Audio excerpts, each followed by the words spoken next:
Miqueas capítulo 6, versículo 1 al 4. Dice así la palabra. ¿Sí están ahí, hermanos, todos? Amén. Miqueas capítulo 6, versículo 1 al 4, dice así, lo leemos en el nombre poderoso de Jesucristo. Oí ahora lo que dice Jehová. Oí lo que les comentaba al principio. Oíd ahora lo que dice Jehová. Levántate, contiende contra los montes, y oigan los collados tu voz. Oíd montes y fuertes cimientos de la tierra, el pleito de Jehová. Porque Jehová tiene pleito con su pueblo y alterca con Israel. Pueblo mío, dice el Señor, pueblo mío, ¿qué te he hecho? ¿O en qué te he molestado? Responde contra mí. Porque yo te hice subir de la tierra de Egipto y de la casa de servidumbre. Te redimí y envié delante de ti a Moisés, a Aarón y a María. Estoy en el 3. Pueblo mío, ¿qué te he hecho? ¿O en qué te he molestado? Responde contra mí. Gloria a Dios. Puede tomar su lugar.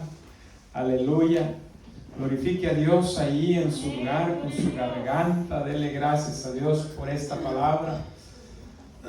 Esta palabra que, hermanos, me hizo estremecer, me hizo llorar por la pregunta que Dios hace. Y precisamente ese es el título, la pregunta de Dios. La pregunta de Dios. Quiero primeramente darles a conocer quién era Miqueas. ¿Quién era este profeta? El profeta Miqueas, hermanos, es uno de los profetas menores y su ministerio fue dedicado tanto a Israel como a Judá. Eran los dos reinos en aquellos tiempos, porque Israel y Judá se separaron. Miqueas fue contemporáneo del profeta Isaías. Y Miqueas fue enviado a predicar, a llevar la palabra a estos dos reinos, al reino de Israel y al reino de Judá. Y el mensaje que Dios envió por medio de este profeta fue para que el pueblo reconociera, hermanos, reconociera su infidelidad hacia Dios. Con un profundo sentir, el Señor exclama y hace una pregunta a su pueblo, que vamos a estar mirándola un poco más adelante. Estudiando el significado, hermanos, del nombre Miqueas, tiene un significado muy, muy especial. El nombre Miqueas significa ¿quién como Jehová? Si usted tiene un niño o nieto, póngale Miqueas. Miqueas es un nombre especial, precioso, porque significa ¿quién como Jehová? ¿Y sabe por qué Miqueas tiene este significado? Porque Dios le cambió el nombre, porque el profeta podía sentir el profundo dolor que Dios sentía hacia su pueblo. Y el profeta podía mirar las maravillas de Dios, las cosas tan grandes, tan especiales que Dios hace por la humanidad, las maravillas que Dios a diario nos muestra a través de los cielos, a través de las aves, de la vegetación, a través de todas las cosas creadas por el Señor. Y el profeta Miqueas, según la Biblia y la historia, cuentan que donde él se paraba, donde él iba a los pueblos, a las ciudades, a los parques, a los lugares donde él estuviera, proclamaba la grandeza de Dios. Cuando llegaba a una ciudad, expresaba estas palabras: ¿quién como Jehová? ¿Quién se compara a su grandeza? No hay nadie como Jehová. Él es el único grande, el único especial, el único merecedor de toda alabanza por todas las maravillas que ha hecho. Y siempre proclamaba eso. Y Miqueas, precisamente el nombre significa ¿quién como Jehová? Y este profeta conocía el corazón de Dios. Sabía el dolor que había en el corazón de Dios por lo que el pueblo había hecho con su Dios. Aun cuando Dios amaba a su pueblo, aun cuando Dios amaba y le daba todo a su pueblo, los protegía, los cuidaba, y el pueblo nunca le reconoció eso a Dios, sino que fue todo lo contrario. El Señor le estaba recordando a su pueblo que ninguno de sus dioses falsos podía hacer las maravillas, hermano, que Dios hace. Nadie, ningún Dios de madera, de barro, de palo, ningún Dios hace lo que nuestro Dios hace. Ningún ser humano, ningún presidente, ningún rey de la tierra hace lo que nuestro Dios hace. Las maravillas de nuestro Dios no se comparan con nada. No existe nada que se le compare a las maravillas de Dios. Pero sucede algo en la conversación que tiene el Señor con su pueblo. Sucede algo. Podemos ver que aquí en el texto nos muestra que Dios le hace a su pueblo Israel una pregunta muy dura, muy difícil, impactante, triste, pero que tenía que hacerlos reaccionar, tenía que decirles de esta manera porque tenía que hacerlos reaccionar, porque su actitud no era la correcta, no era la buena, y tenía que hacerlos reaccionar, y les hace una pregunta muy difícil para ellos. Pero mirando la escritura, estoy viendo que, yo estuve viendo que la pregunta, hermanos, no tan solo era para su pueblo.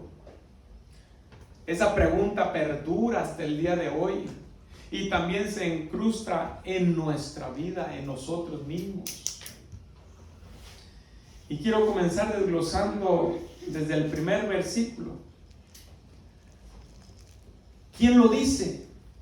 ¿Quién es el que habla? ¿Quién es el que expresa su sentir ahora? ¿Quién es el que le habla al pueblo? ¿Quién es el que le explica? Incluso rebajándose aún más que el ser humano.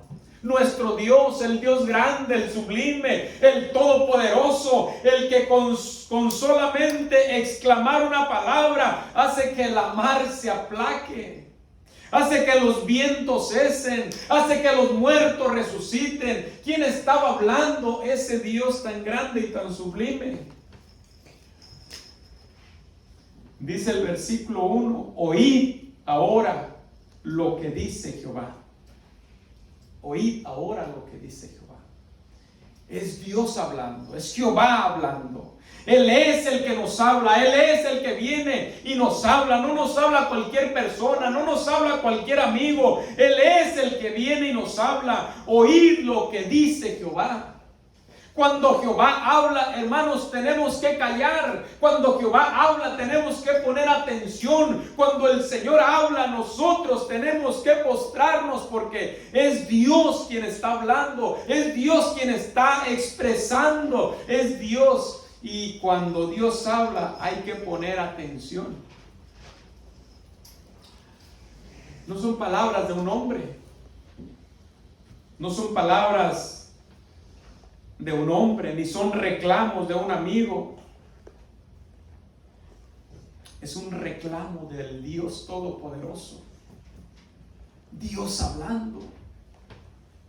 Es el reclamo del Dios que hizo los cielos y la tierra. Un reclamo hacia la humanidad. Un reclamo hacia su pueblo. Un reclamo hacia nosotros. Y habla, y Él es el que habla. Y nosotros tenemos que poner suma atención en sus palabras.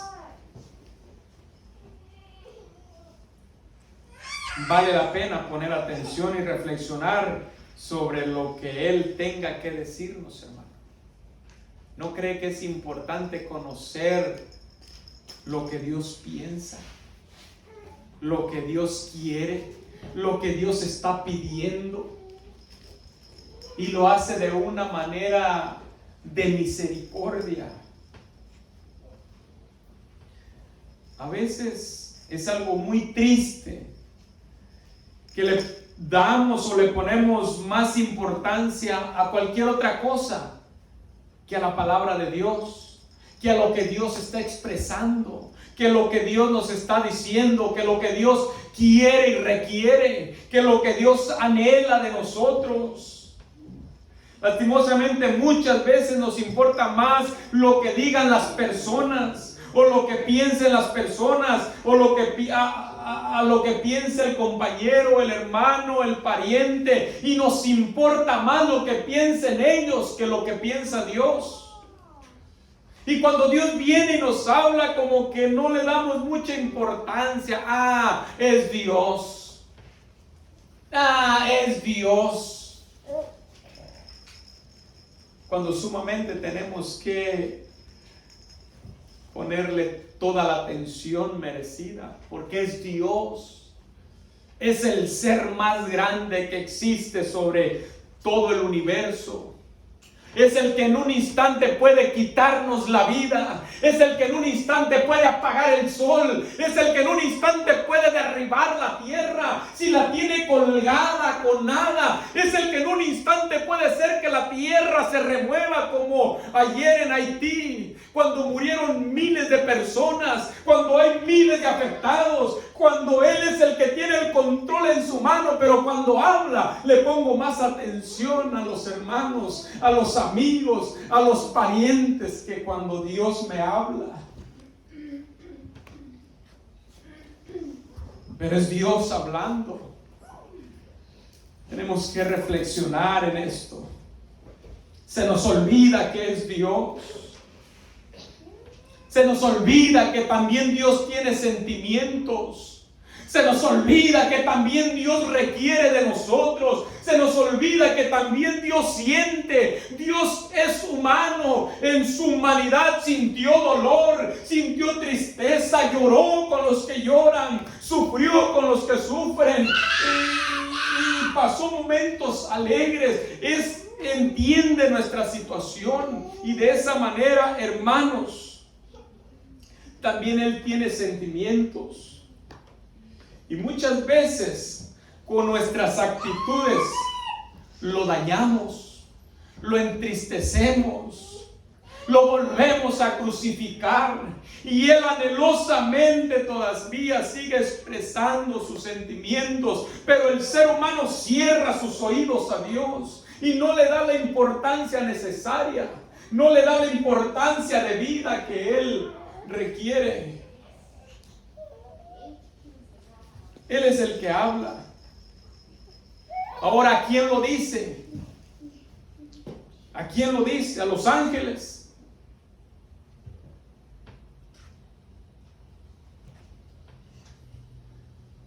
Dice el versículo 2: oíd montes y fuertes cimientos de la tierra, el pleito de Jehová. Miren cómo se expresa Dios. Miren cómo habla y con quién habla. El Señor les platica a los montes, les habla a los collados y les platica a ellos: oíd montes, escúchenme lo que yo estoy sintiendo. Escuchen mi queja en contra de mi pueblo. Escuchen montes, escuchen collados, escuchen estrellas, escuchen querubines. Mi queja en contra del ser humano. en contra de mi propio pueblo. Escuchen todos, dice el Señor. Le habla a los montes, le habla a los cimientos de la tierra y dice el pleito de Jehová, porque Jehová tiene pleito con su pueblo y alterca con Israel. Y no es que Jehová tenga pleito, hermanos, no es que Jehová, aleluya, pueda pelear con el hombre, es que el hombre en su necedad pelea en contra de algo que no podemos vencer. Es que es el hombre el que se niega, es que somos nosotros. El Señor no le cuesta nada, simplemente, aleluya, con recoger su espíritu del hombre, y el hombre simplemente queda inerte, el hombre simplemente queda muerto. Si el hombre vive es por misericordia y gracia de Dios.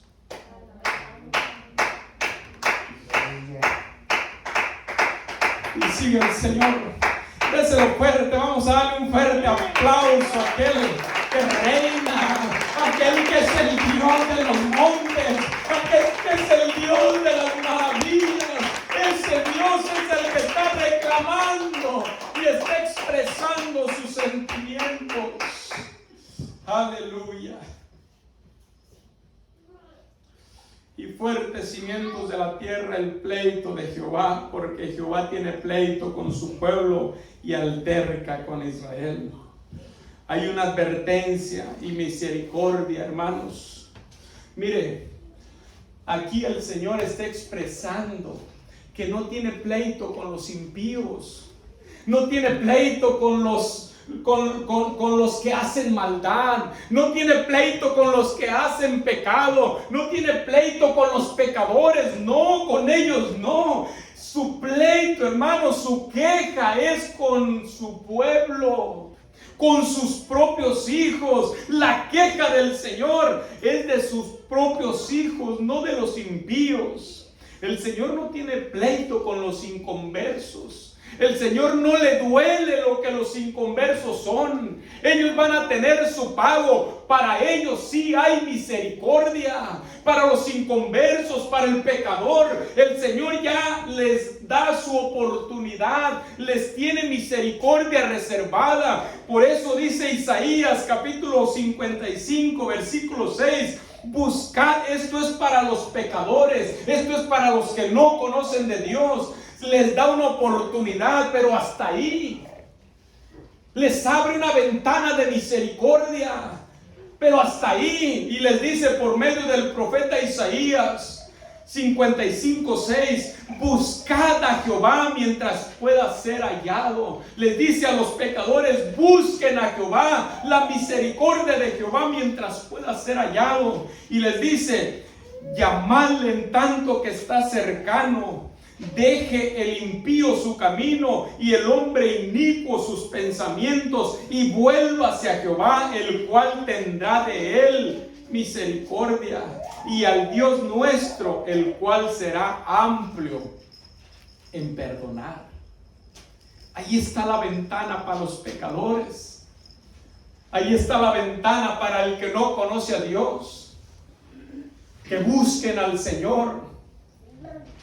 Que lo busquen mientras está cercano, pero para buscarlo tienen que dejar sus caminos de impiedad, tienen que dejar sus caminos pecaminosos y volverse a Jehová, porque Él dice que Él es amplio en perdonar. Él los va a perdonar cuando vienen humillados ante su presencia. Él los perdona. También Miqueas 6:8 dice, oh hombre, Él te ha declarado lo que es bueno. Esto es para el impío.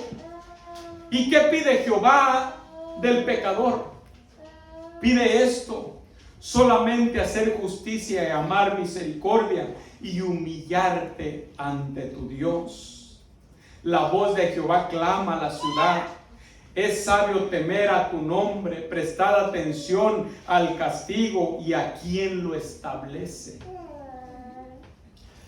Ahí está la ventana de misericordia para el pecador.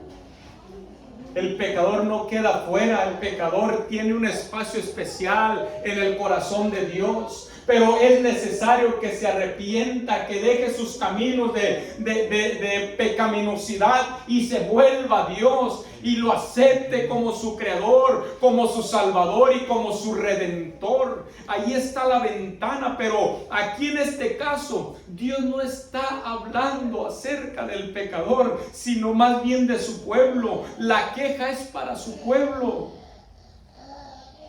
Él está hablando con nosotros, con su iglesia, con los que somos llamados hijos de Él. Y sabe una cosa, hermanos, al leer esta escritura, pude darme cuenta que al Señor le duele nuestra actitud. Una actitud de indiferencia hacia Él. Una actitud de indiferencia. Apáticos a lo que Dios hace por nosotros cada día. Indiferentes a lo que Dios hace cada día por nosotros.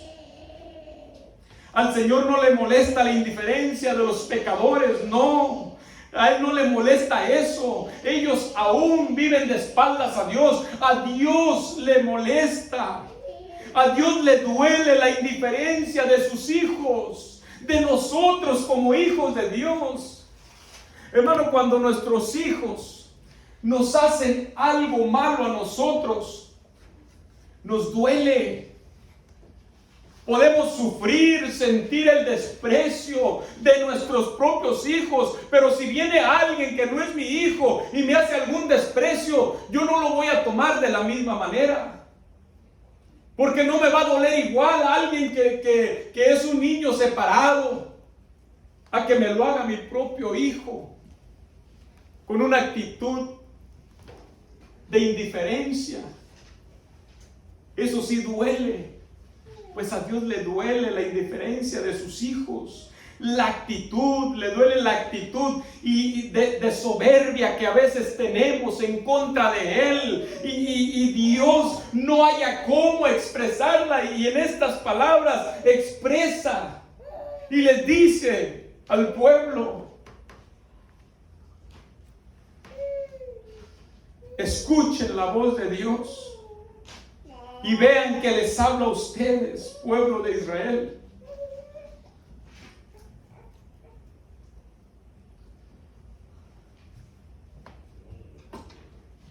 A veces es inconcebible, hermanos, llamarnos hijos de Dios y decir que amamos a Dios, pero al mismo tiempo despreciarlo, negarlo, no mostrar interés en lo que Dios le agrada, no mostrar interés en lo que Dios más ama, que es su obra. Eso le duele a Dios. Y el Señor hace un reclamo más en Malaquías capítulo 1 versículo 6, y Él dice: el hijo honra al padre y el siervo a su señor. Sí, esto sucede en la tierra, pasa con los humanos. El hijo honra al padre,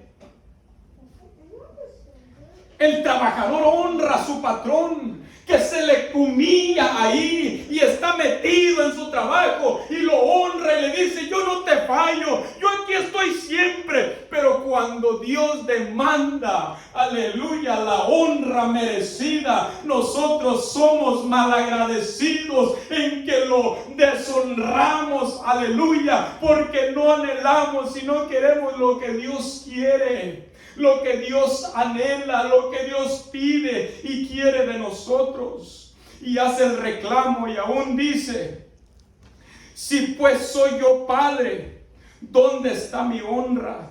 Y si soy Señor, ¿dónde está mi temor? Ustedes dicen que son temerosos, pero cuando yo requiero algo de ustedes, ustedes simplemente voltean el rostro y me dan la espalda y se van. ¿Dónde está mi temor? ¿Dónde está mi honra? Honra no es venir y levantar las manos solamente y cantar una alabanza o un corito. Eso no es honra, hermanos.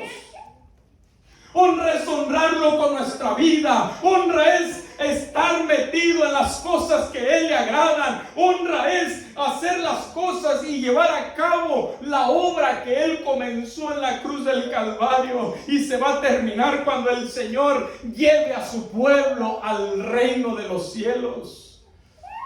En esa obra estamos mezclados, en esa obra estamos metidos, y somos indiferentes en cuanto a eso.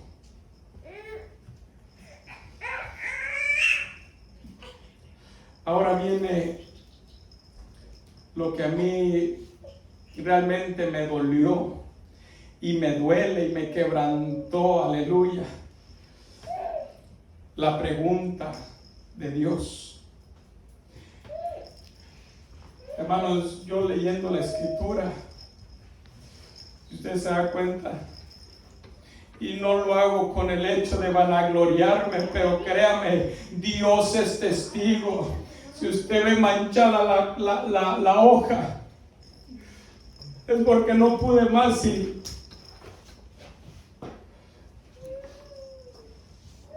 tuve que llorar con la pregunta que Dios hizo.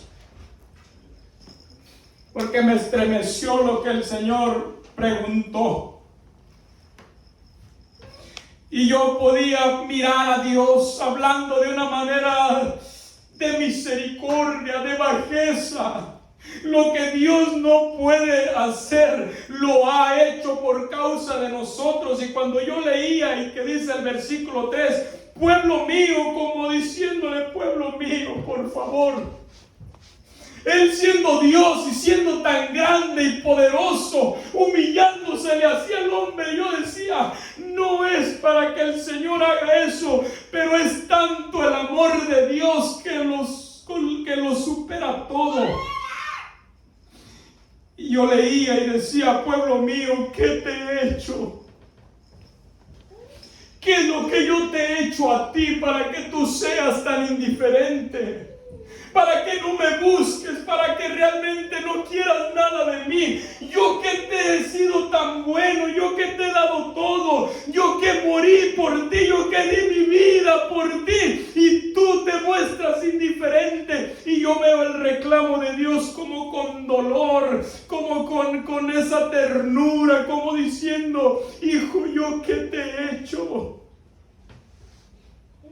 ¿O en qué te he molestado? ¿Yo qué te he hecho para que tú me pagues de la forma que tú me pagas? Cuando yo quiero buscarte, cuando yo quiero tener un encuentro contigo, cuando yo quiero consagrarte a mí, tú me desprecias, no oras, no lees, no haces nada, ni siquiera tienes ganas de ir a mi templo, al servicio, a las cosas que a mí me gustan y me anhelan, porque eso me apasiona, estar contigo. Y yo podía mirar esto y a veces yo decía, soy indiferente contigo, Señor. Cuando mi anhelo tiene que ser el agradar a Dios, el estar en sus cosas, el estar en sus proyectos, el estar aquí, el anhelar venir a este lugar, es lo más hermoso, es lo más glorioso. El salmista David decía, que él prefería estar un día en los atrios que 1000 fuera de ellos. Hay veces que llego a este lugar y este lugar se convierte en un refugio para mi alma.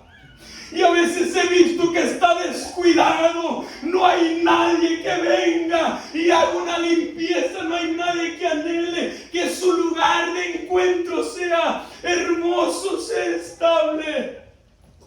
No hay esa pasión por agradar a Dios. Ahí está todo como lo hemos dejado. No hay alguien que se exponga, no hay alguien que diga, ahora yo voy a agradar a Dios, ahora yo voy a ir. No importa que pierda del trabajo, no importa que pierda, vale más lo que Dios anhela, vale más lo que Dios requiere de mí. Esa es una actitud de indiferencia. No es fácil para nosotros poder estar aquí, mas sin embargo yo anhelaría estar todos los días en este lugar. Anhelaría estar aquí día y noche porque es lo más glorioso. Hay gente que ni siquiera quiere venir los domingos. Hay gente que está disfrutando en un lugar, en una tienda, incluso en las discotecas, en cosas que no edifican. Grande va a ser su pago, iglesia. Y el Señor todavía dice, ¿qué es lo que yo te he hecho? Cuando el Señor tiene misericordia, cuando el Señor nos da la vida, hace que su corazón palpite. ¿Qué es lo que la iglesia tiene en su corazón? ¿Qué es lo que hay en nuestro corazón? No hay agradecimiento. Porque si hubiera agradecimiento, estuviéramos diciendo, Señor, ¿qué puedo hacer por ti? Hermano, ¿qué hago? ¿Qué es lo que quiere que yo haga? Es que mi anhelo es ayudar, mi anhelo es servirle a mi Dios, pero mostramos una actitud indiferente y el Señor viene y te dice, ¿qué es lo que yo te he hecho para que te muestres de esta manera? ¿Qué es lo que yo te he hecho? Y sabe que cuando yo leía eso, yo mismo lloraba en la madrugada. Y lloraba en la madrugada porque no podía resistir lo que Dios decía, lo que Dios me preguntaba, porque me lo preguntaba a mí. Porque hay veces que también me he mostrado indiferente. Porque a veces hay más ocupaciones, hay más cosas que hay que hacer y no me alcanzo para hacer todas las cosas. Y le digo al Señor, Señor, yo reconozco que a veces por atender otras cosas he descuidado tu obra. He descuidado lo que tú tienes. He descuidado tus negocios, tus asuntos, pero hay una iglesia también, hay una iglesia y la misma responsabilidad que tengo yo, la tiene usted. Usted no es menos responsable que yo en llevar a cabo, hermanos, la obra de Dios. No es todo el pastor, no es todo yo, no, hay un equipo, hay una iglesia, hay un cuerpo que se tiene que mover, hay manos que tienen que hacer cosas. Y eso, hermanos, Dios sigue reclamando y sigue diciendo, pueblo mío, ¿qué te he hecho yo? ¿O en qué te he molestado? Respóndeme algo. Dime algo, ¿qué es lo que te he hecho? Qué pregunta más impactante, hermano de Dios, para su pueblo, para nosotros mismos. Puede ser igual de impactante.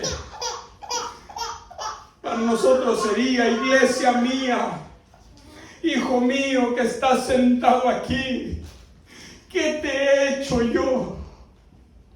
¿Qué es lo que yo te he hecho? ¿En qué te he molestado? Él nos pregunta eso. ¿En qué te he dañado? ¿Qué es lo que yo te he hecho? ¿En qué te he dañado para que no me busques? ¿Qué es lo que yo he hecho de malo en tu vida? Si yo te levanto por las mañanas, yo te he cuidado, yo veo a todos aquí, aunque nos ha dado ese virus, pero estamos aquí, Dios nos ha cuidado, nos ha protegido, nos ha dado vida, nos ha abierto puertas en los trabajos, en los negocios, nos ha mantenido a toda nuestra familia con bien. Y vuelve a decir, pero ¿qué es lo que yo te he hecho? ¿Qué es lo malo que yo he hecho en contra tuya para que tú seas malagradecido, para que tú no me busques, para que ni siquiera quieras venir a este lugar donde yo me preparo para tener un encuentro contigo y yo te espero con los brazos abiertos? Y hay veces que me cambias por una salida. A veces que me cambias por tus planes, por cosas que no tienen sentido. Estuviera llena la iglesia si hubiera gente agradecida. Estuviera llena la iglesia que no cupiera si hubiera gente realmente que amara a Dios, que le reconociera lo que Dios es, que le reconociera los favores que Dios hace para con nosotros. El Señor dice: qué mal viste en mí, para que no me sigas, para que no ores, para que no leas mi palabra, para que no me busques en oración, para que ya no quieras ni congregarte. ¿Qué mal te hice yo? ¿Qué mal te hice? ¿Qué es lo que yo te hice a ti? Para que no me busques, juventud, adolescentes, niños. ¿Qué es lo que yo les he hecho? Yo lo que quiero de ustedes es el bien. Lo que quiero que ustedes tengan vida. Lo que quiero es salvarlos, pero ustedes me pagan de una forma que al Señor le duele. El Señor le duele nuestra actitud. Somos indiferentes a lo que Dios pide y requiere de nosotros. El Señor siempre nos ha dicho: todos te pueden fallar. Te pudo haber fallado tal vez el hermano, te pudo haber fallado tal vez la hermana, tu pariente, tu amigo, y sí tienes razón de quejarte. Quéjate cuando alguien te falle, reclámale cuando alguien te falle, pero dice el Señor: yo nunca te he fallado y nunca te voy a fallar. Yo prometí estar contigo todos los días de tu vida y ahí voy a estar. Yo soy el que te levanto de la cama, yo soy el que te doy energía, yo soy el que llevo un plato de comida a la mesa, yo soy el que te abro puertas. Yo soy, porque sin mí nada pueden hacer. Yo, si no fuera por mí, dice el Señor, simplemente no valdríamos nada. No valdríamos nada. Las puertas se cerrarían en nuestras narices si no fuera por el Señor. La gente se cree invencible. La gente cree que ellos son los que pueden. La gente dice: por mis fuerzas. La gente dice: porque yo soy inteligente. La gente dice: no necesito a Dios. Yo tengo mi trabajo. Yo tengo mi buen negocio. Yo no necesito nada. Y no tiene que expresarlo con su boca para poder entenderlo. Basta con las actitudes.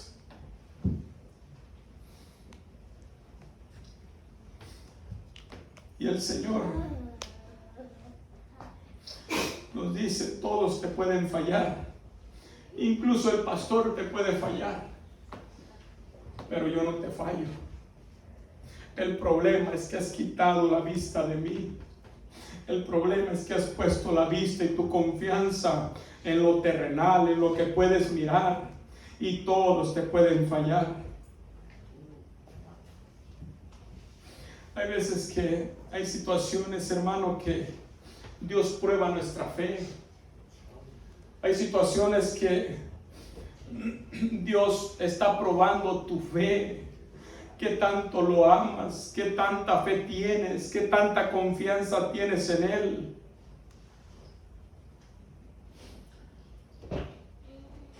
Tenemos que comprender que muchas veces el Señor está probando eso de nosotros.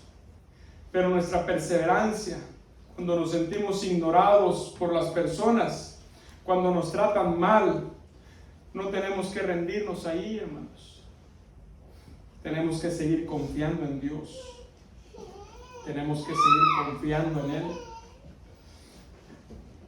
Y por último, hermanos, después de la gran pregunta, cuando Dios nos dice: ¿qué te he hecho yo? ¿En qué te he fallado? ¿En qué te he dañado? Dios nos recuerda algo para que entendamos que Dios no falla. si nosotros nos soltamos de la mano de Dios, somos piltrafas humanas, necesitados de Dios. Hoy en día la gente vive con una indiferencia hacia Dios, con una indiferencia, con una actitud de rebeldía.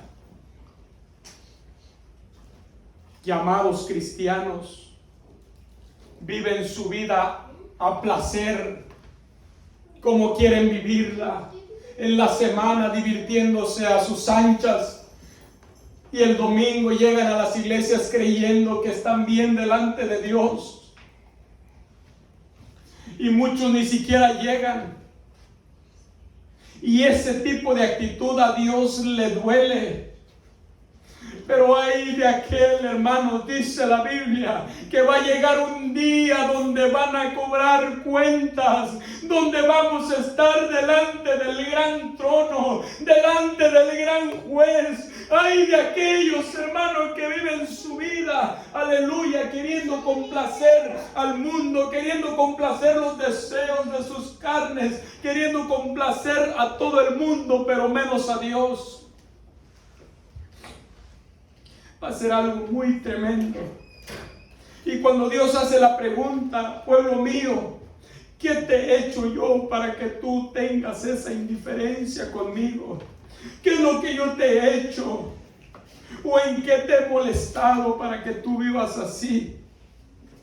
Dios recuerda y le dice al pueblo de Israel: mira lo que yo he hecho por ti, porque yo te hice subir de la tierra de Egipto, y de la casa de servidumbre te redimí, y envié delante de ti a Moisés y Aarón. Mire lo que le recuerda al pueblo. Pero el pueblo no recuerda eso, por eso viven indiferentes.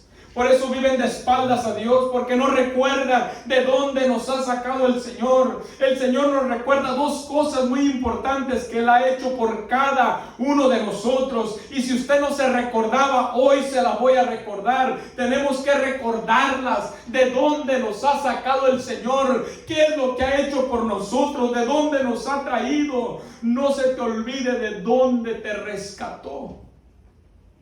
¿De dónde te rescató? ¿De dónde te trajo? ¿Qué es lo que ha hecho por ti? Eso no se nos debe olvidar. ¿Sabe por qué? Porque ahí está el agradecimiento. Al que mucho se le perdona, dice la Biblia que mucho ama. Al que mucho se le perdona, mucho ama. No se te olvide, hermano, cómo vivías.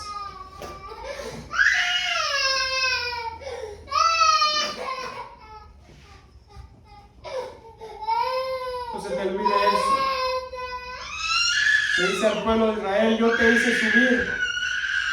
Tú no vivías como vives hoy. No tenías lo que tienes hoy. No disfrutas lo que hoy disfrutas. Yo te hice subir, dice el Señor. Hermanos, si no se trata solamente de cosas materiales, de decir, pues, ahora tengo más, sino de cosas que a veces las consideramos sin valor, pero delante de Dios tienen un valor incalculable. Tal vez tú antes no tenías paz, pero hoy Dios te ha dado paz. Y eso vale más que todo el oro del mundo. Tal vez antes no disfrutabas de una libertad genuina. Tal vez no tenías gozo. Dios ha puesto gozo en tu vida. Dios te ha restaurado. Dios te ha perdonado. Dios nos ha dado tanto, tanto, que tenemos que agradecerle a Dios. Al menos en mí, yo lo digo. Dios me ha librado. Dios me ha sacado de lo más vil y despreciable del mundo. de las cosas de la amargura, del rencor, del odio. Dios me ha liberado de todo ello. Dios me ha quitado todo eso. Y ahora, ¿cómo pagarle? Por eso las palabras del Señor tocaban mi corazón, porque el Señor con sus labios decía: ¿qué te he hecho para que seas indiferente? El Señor nos rescató y le dice al pueblo de Israel que no se te olvide cómo vivías antes de conocerme. Yo te hice subir de la tierra de Egipto, donde estabas esclavo, donde eras esclavo, donde te dominaban, donde te golpeaban, donde estabas atado, donde hacías lo que alguien más te decía. Hoy no. Hoy vives en libertad. Hoy tienes una vida genuina, libre. No se te olvide que yo pagué tu precio. No se te olvide que yo di mi vida por ti. No se te olvide eso. No se te olvide que si tú tienes salvación es porque yo te la di. No se te olvide de dónde te saqué. No se te olvide que yo te redimí. No se te olvide que yo perdoné tus pecados. No se te olvide eso. Si nosotros no olvidamos eso, hermanos, entonces vamos a vivir una vida agradable a Dios. Tenemos que recordar de cuántas cosas nuestro Dios nos ha hecho libres. Recordemos, hermano, que tal vez éramos esclavos del alcohol. Tal vez éramos esclavos de las drogas, de las pasiones desordenadas, tal vez de los adulterios, de los celos, de tantas cosas que estaban aquí, nos tenían oprimidos, nos tenían prisioneros, y de todo ello Dios nos ha librado, de todo ello Dios nos ha rescatado. Entonces nosotros, como agradecimiento, tenemos que servirle a nuestro Dios. Es por eso, hermanos, que en esta tarde Dios nos pregunta a cada uno de nosotros: ¿en qué te he molestado? ¿En qué te he molestado para que seas indiferente? ¿Qué malo yo te he hecho a ti? ¿Qué malo te he hecho para que tú ni siquiera tengas el deseo de poder venir, de poderme servir en mi obra? ¿Qué es lo que yo te he hecho?